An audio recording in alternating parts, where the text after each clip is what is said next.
Good evening everyone, Seth here and welcome to another episode of Playing Path of Champions. And today we are doing Budgetsticks against Lissandra, and we'll be playing a budget build, which is Chemtech Duplicator, Dreadway Chase Gun, Chameleon Necklace.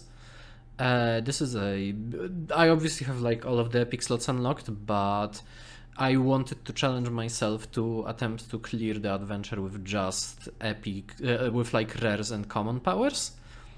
And yeah, I was also planning to maybe do this on 3 stars, but I've already unlocked 4 stars and the Gatebreaker power beforehand. However, from what I've seen, it doesn't have that much of an effect on the game.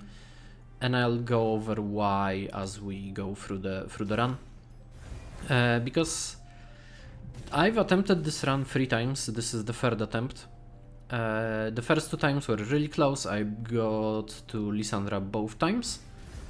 And you are most likely able to complete this run as well if you are just playing the 3-star version instead of the 4-star, and you don't need the corrupted Gatebreaker either for this. So yeah, this is a one important pickup that happened during this shop is the draw a champion, because it allows me to play a Z, recall Z, draw a Z that costs cheaper, and with later down the line this turns into a combo, I'm gonna say. Sort of a combo kill, I guess, for some of the adventures. But besides that, it's a pretty standard Budgetsticks run. I am running, as you saw, Chemtech Duplicator, Dreadway Chase Gun and Necklace. And these have very specific uses that I'll go over like one by one. So basically, first off, Chemtech. Chemtech is probably like the best rare relic, rare relic for for this sort of run. And it obviously it just like helps you mill through the game, since you'll mostly be getting Budgetsticks at or around turn 5, so like at 6 mana crystals. So that's the expected timer, I guess, of the power. So getting to like 5 mana is not a big deal with this build. It's pretty easy to just get and play around like getting the mana again. So one important thing about this fight specifically is that they won't, if you have the attack token and you do the attack that you saw that I did with Z, the AI may not block it, which I'll show that later has some implications as well for this run. Also, yeah, getting Budgetsticks early is great. But yeah, in general, this is a pretty simple run. You just want to stall a little bit, get as many Terrify triggers as you can. Obviously, Crowstorm also helping you clear the board, getting more and more value into the fight. Since, you know, Terrify is the main way you will be winning the early encounters. And against Lissandra it is also possible to mill her, but it's not like I wouldn't say required, but it's like it's easier for you to clear the adventure faster than slower. Here I don't know if this was the correct play, to be honest.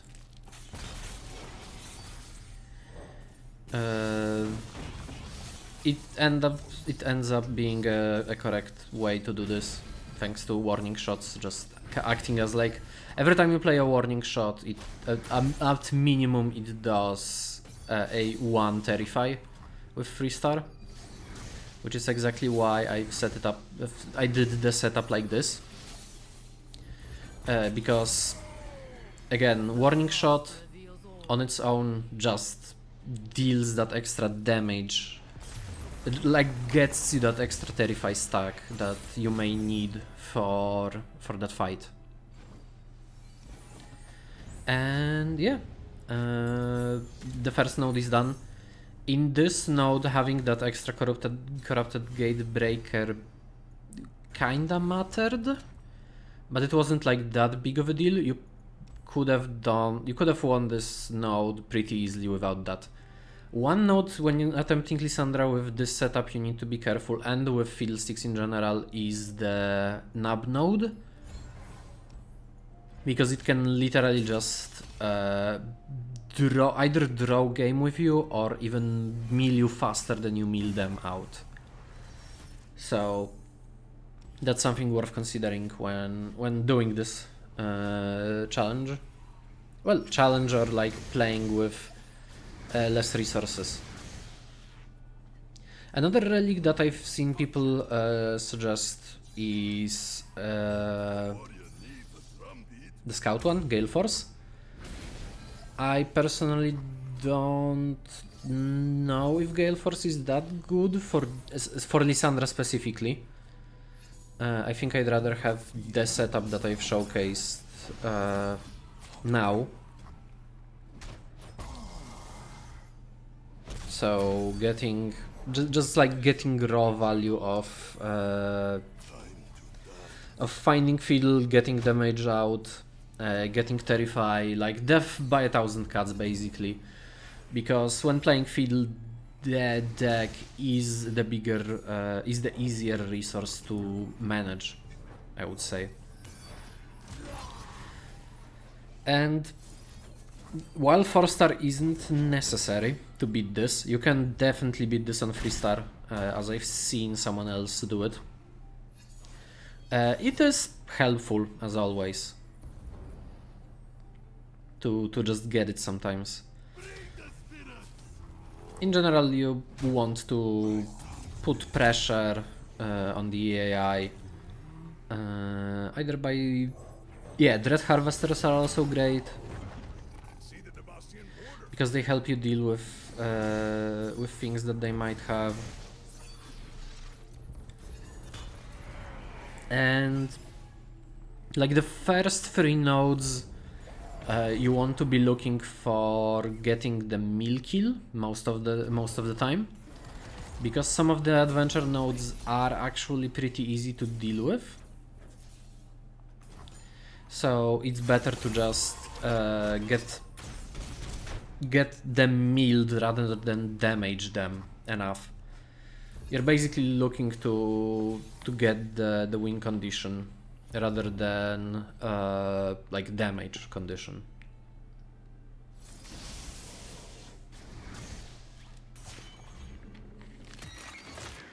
Yep.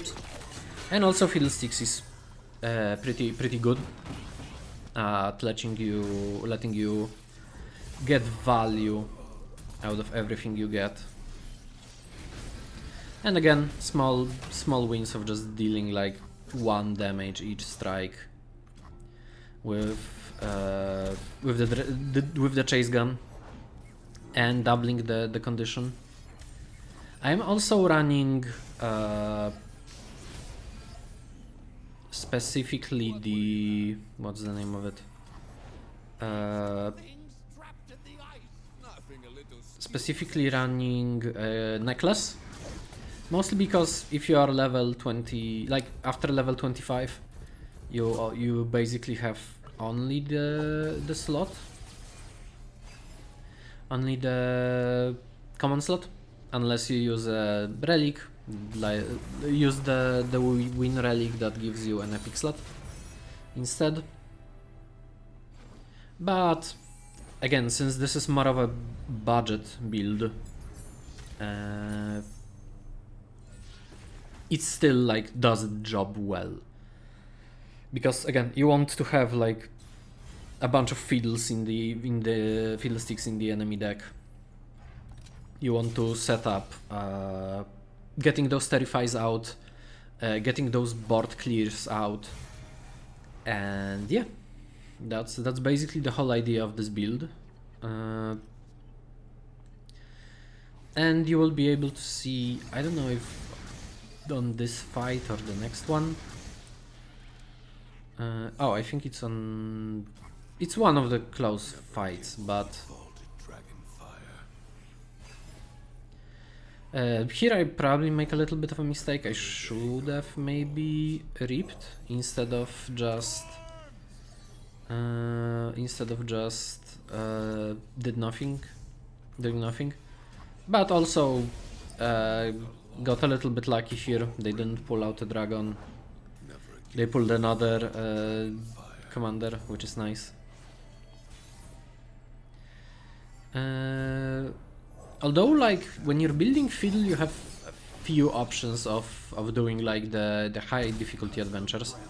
My personal favorite is just to focus on the support champion. Keep the Fiddle basically without items, just keep the bare minimum that you do when attempting the fight. And you know, like the bare minimum that you start with, basically. And yeah, this also showcases a neat little combo that you may see, which is getting a bunch of draws,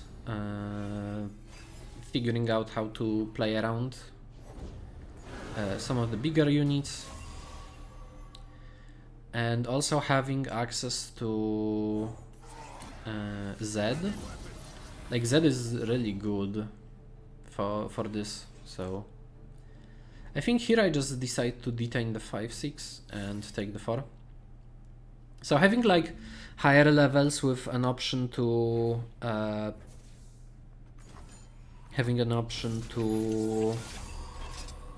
do you say it? Like having higher levels with higher health pools is obviously always beneficial when you're doing this type of challenge, but other than that, like, the builds are not that like the strategies can differ, and they often do. I think here I just wanted to like push for damage and maybe like push for better traps in the deck, like finding a 6/3 or something. I do find Fiddle, which is great because next turn I'll be able to mostly clear out the board, get a bunch of Terrify triggers as well.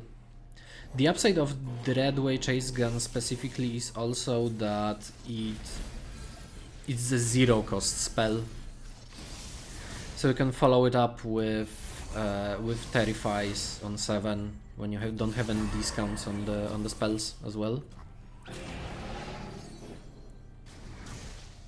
They do get cut the green, which is slightly annoying, but it's not that big of a deal. I think with this turn I just either I terrify them to death or not, but I think it's like close to 0 basically.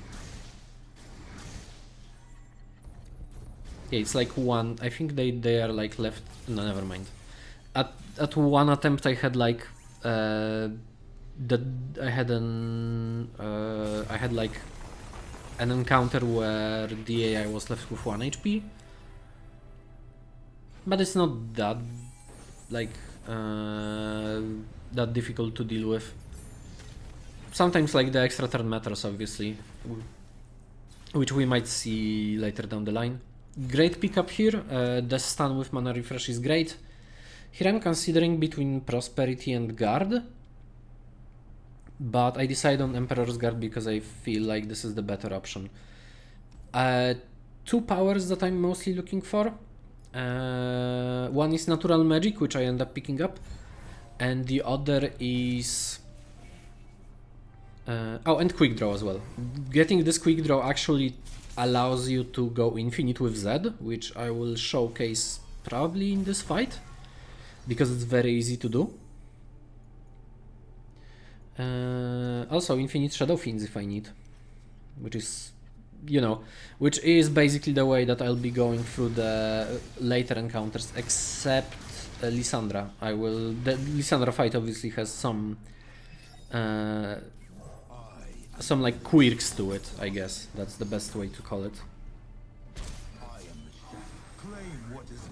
But yeah, here like the Gatebreaker doesn't really matter. It's just like an extra Terrify slot sometimes, but it's not like it does anything special to this fight. And you know, as well, getting draw, and now we have a combo here, because Shadow Shift will now draw a 0 cost Z basically each time I use it. Since Z costs 3, you can just I now just have access to infinite strikes and infinite free attacks, which is what I will be using here. And also one other thing is that, again, using Shadow Shift shuffles a Z, which draws a Shadow Shift which costs 0 thanks to the cost reduction from drawing, yata yata and stuff like that. And also lets me do Shallow Siren as well. So yeah, this is basically the build online. I now just need to recall Z, and now whenever I draw Z, I just Terrify 1, which is really nice. Again, just recall a bunch of time, just recall stuff a bunch of times. I think I didn't catch that I could just recall Z for a 0 cost strike for a while. And I'm like, okay, maybe I can just kill them in like one turn. I think this is where I mess up the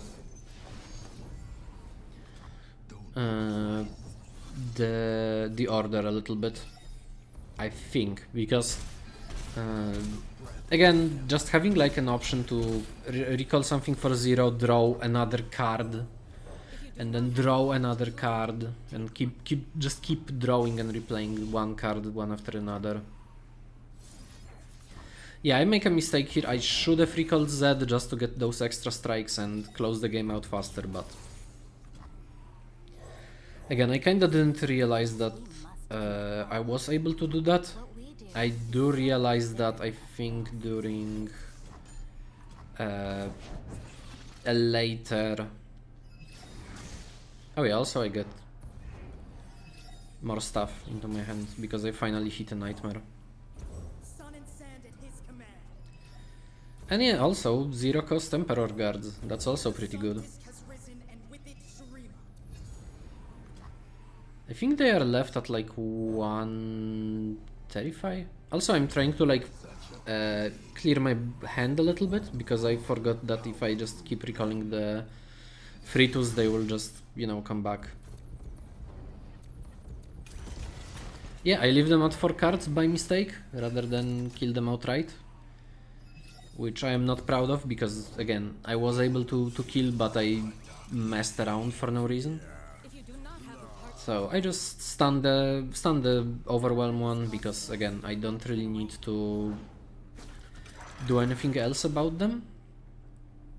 I can block the 13/16s without issues, so... And they won't attack because they don't want to give me a rally as well. And I still didn't, like on the first fight, I still didn't figure out that you can just get free attacks with Z. But here I think I just like make them mill out just for the sake of it. You may have also noticed that there was no Fiddlesticks anywhere to be seen. That's a bug that sometimes happens, so cool.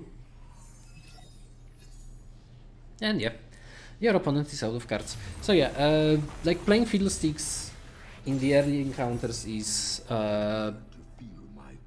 easier to just... It's easier for you to mill out the opponents rather than deal damage to them, regardless of what your support champion is.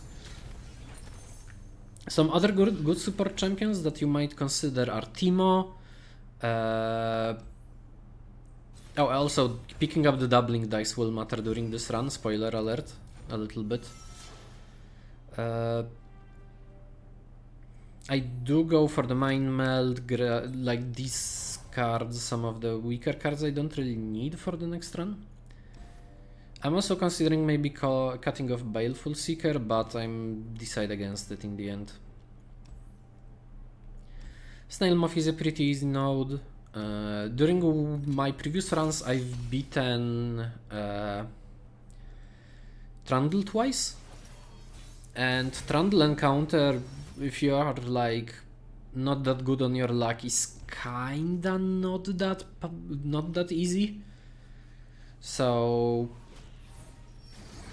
it's better to just get either Ornn or something else.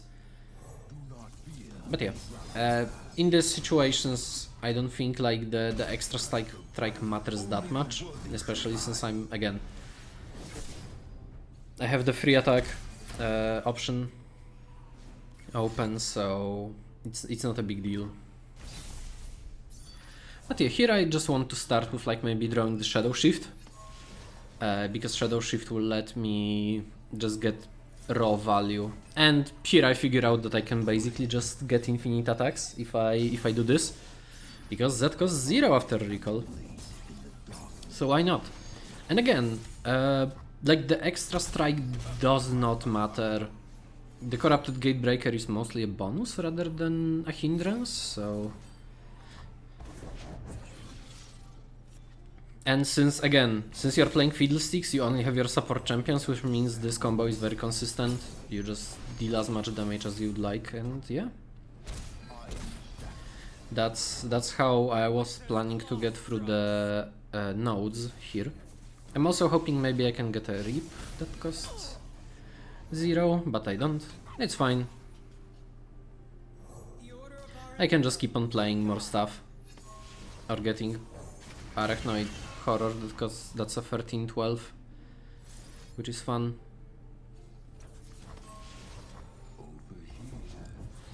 And, you know, replacing Zeds, or rather recalling and replacing Zeds, just to get more attack value and stuff like that, so...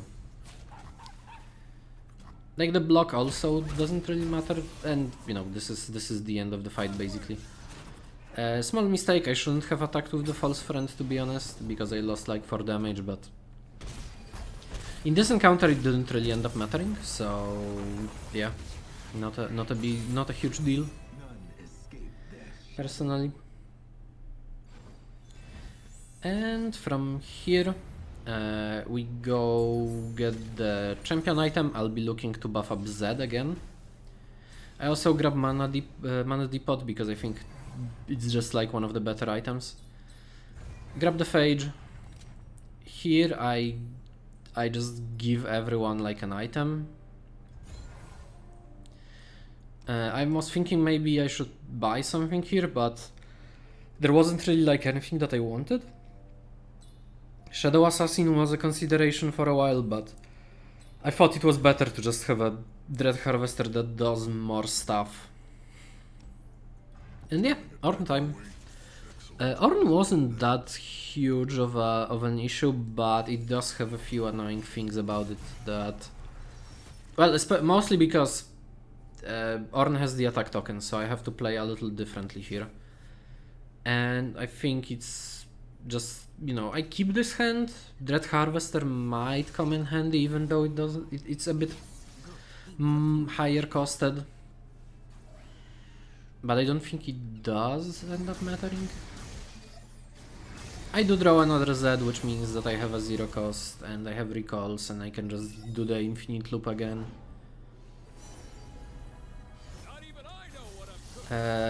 This fight is a little annoying as well because they have access to the combat cook, stuff like that.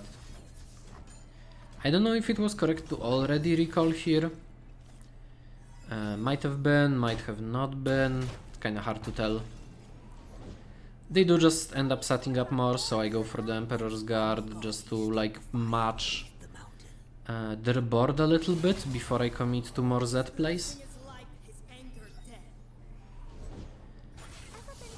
They do get the Demacian Steel that gives them a decently sized 4/8. But I can just keep recalling, so it doesn't matter. Even though I'm losing some damage on those units, I think it's fine for me to do this, so... they do get time and dedication now, and now they get fish fight. Which I'm like, okay, I think that was a little bit of a mistake from me to do this, but... I just go with another Z attack. Just having access to those, like this specific set of items just makes it so easy to get in, get some damage, deal a bunch back. Yeah, the main issue is obviously the 9-10. So I do an open attack, I shadow shift again. I get another attack token, which I will use after the AI attacks. And again, since we are next to Lissandra, there is a healing node after this. So taking 10 damage here is not a huge deal. I'm kinda sad I didn't find the Reap first, or like earlier, because I could have maybe just reaped a bunch of times and decreased like the damage taken, but in the long run it didn't end up mattering, so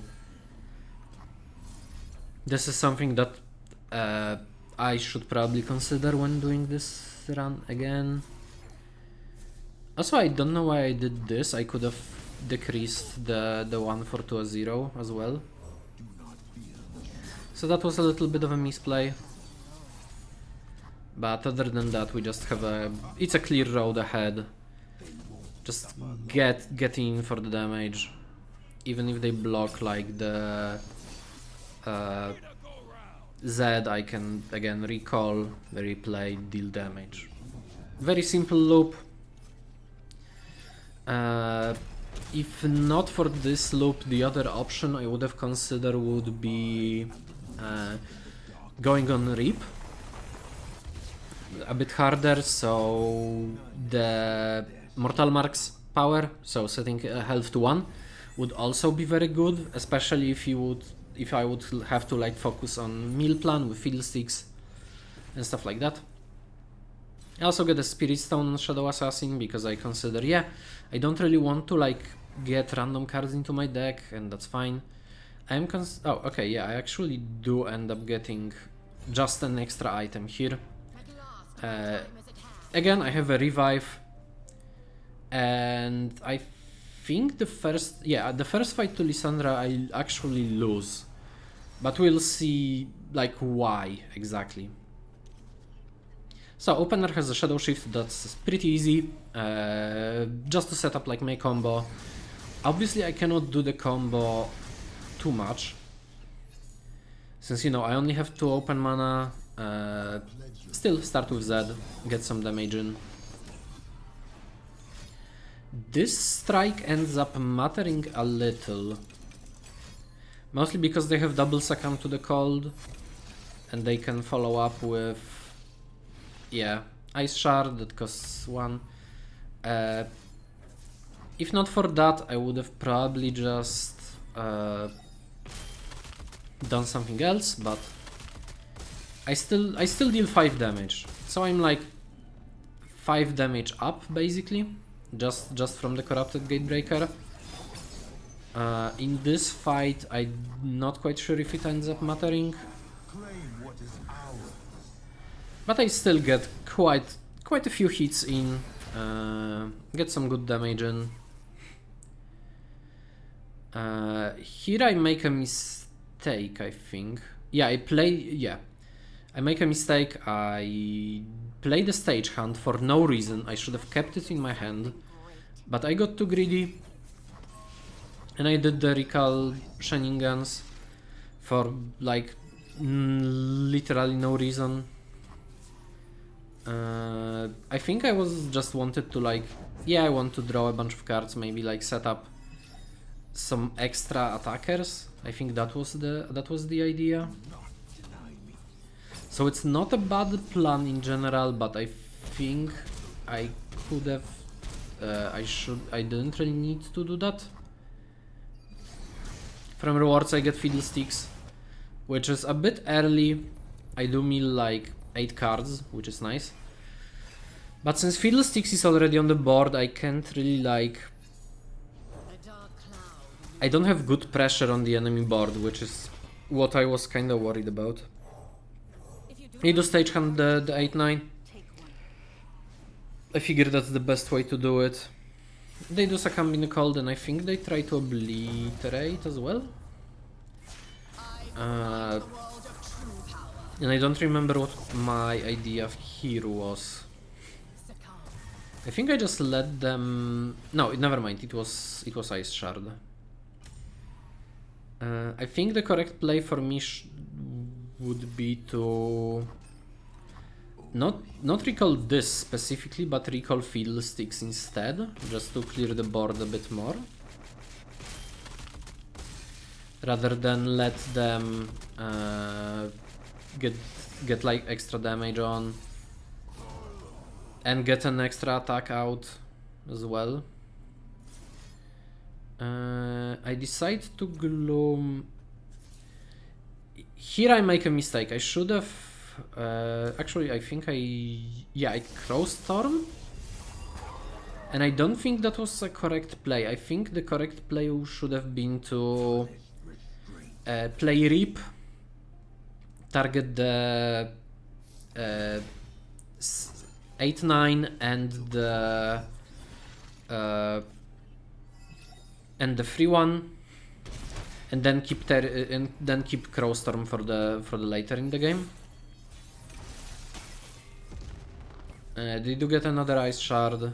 I draw a pretty large unit. And I go for Dread Harvester here, because my idea was, okay, maybe I can, like, do more with the setup that I'm currently doing. And I end up doing this Reap randomly, which does not help at all. Because even if I attack in, it's like kind of a wasted attack, I would say. Like, yeah, it deals with one of them, but next turn they will, yeah, like, if I attack here, they will just Ice Shard. Next turn they can even just deal damage to me by simply attacking with the 6/7s. So I think this was a misplay. I should have Reaped and then just like recalled Fiddlesticks instead. I do get another Fiddlesticks, so I'm not punished that hard. They do get a Trundle, which is a little annoying.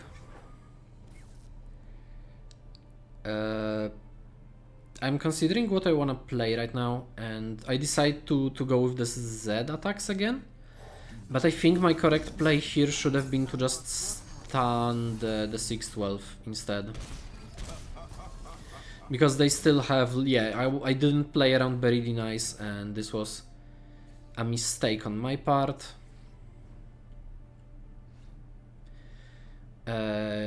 Also because I think this... No, this isn't the third spell this turn. But they do get another 8-9. They also get +3/+3 on their board. So even if I play a Fiddlesticks here, it doesn't help, and I'm dead from this point. Yep. So yeah, this was not a good attempt. There were a bunch of misplays during this. The major one was obviously me trying to like be cute, I think, with this fight. I should have ripped. I should have recalled Fiddlesticks earlier, just decrease the board earlier, keep the Terrify up, keep the removal up as well, but it's okay. The first revive is eaten, not a big deal. We can attempt number 2. So here I decide to go out. Yeah, I discard Lurking Nightmares and Task Speaker. Task Speaker is a decent card, but I think here it doesn't really help in this fight, especially since my life is also a resource in this fight. So get some attacks in. This time around they don't freeze, which tells me that they probably have a different play in mind at the start. I do get a good amount of damage. They have Inquisitor, I think that's fine. I play Emperor's Guard just to maybe like see if I can draw something interesting. They play Lissandra. I decide to go for Shadow Assassin first. Get some extra mana. They already summon an 8/9 and that's not good. I decide to go for Reap here, just to maybe make it easier for me to deal with possible Lissandra. They have another Thrall, which is not a good sign, because it means they will take less damage. I am trying to deal with Lissandra right now. I get only one replay. If they don't block the 5/4, it's also okay. So they don't. I get some damage in. I play the wrong Lurking Nightmare because there was one that was 4/4. So I did misplay that. Draw another Rip. That's definitely gonna be helpful. Mill 9 cards. So they are at 24 right now. Basically their library, or like their deck, is their life total. They go for Buried already. They play Ice Shard. I'm like, okay, I think I can just Shadow Shift the Z. So I do this play. I also rip Lissandra, which I don't know which I think in hindsight was most likely not a correct play. Because even if I rip Lissandra, there is no guarantee I'll be getting another rip into the hand to clear it, to clear her. And it won't clear in time as well. The upside is they don't get another Thrall this turn, and I get a bunch of damage in. There is still 33 damage coming my way, and I'm like, okay, I can. If I am at 4, I am better suited against their Ice Shards, because it will mean that I have an extra turn right now. And obviously I can't really play the... I can't really play the Task Speaker right now. Like, okay, maybe we can do something here. I decide to go first for Reap. They attempt to Entomb, I Shadow Shift.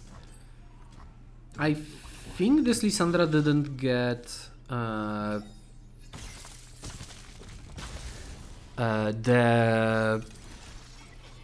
what was the name of the card? Didn't get another Ice Shard. They play Trundle. So okay, they technically have mana for more Ice Shards. In this fight, having that extra 6 mana strike does end up mattering. And no, they actually just play Lissandra, which means that they cannot kill me from this point. So I decide, okay, maybe we can get some extra strikes, right? We can get some extra attack. They will let me hit because I have elusive. This is sadly not lethal, because now the cards will get will cost 3, which will not be enough. However, the extra strikes do end up mattering because Lissandra goes down to 5. Like, okay, if I recall this, I can't really... I can like maybe loop this infinitely, but it won't help me do anything else right now. I can't play this Z. I can't really draw anything else. So, okay. There is another way to do it. I just need to get an extra rip from this. And an extra rip from this. And I do get it. So, sometimes it's better to be lucky than good. Only sometimes. Not always, though. I don't recommend it. Relying on luck is a bad deal. I also got another one, which was kind of funny. So, is it possible to beat? Yes. On 3 stars also yes, but you need to play around with... you should be more mindful of your life total when playing on 3 stars and without the Gatebreaker. You should be mindful of having more sources of damage. And yeah, that pretty much sums it up. Sometimes you need a combo, sometimes you clear it on for health, and that's it. So I hope you enjoyed, and I'll see you soon. Bye!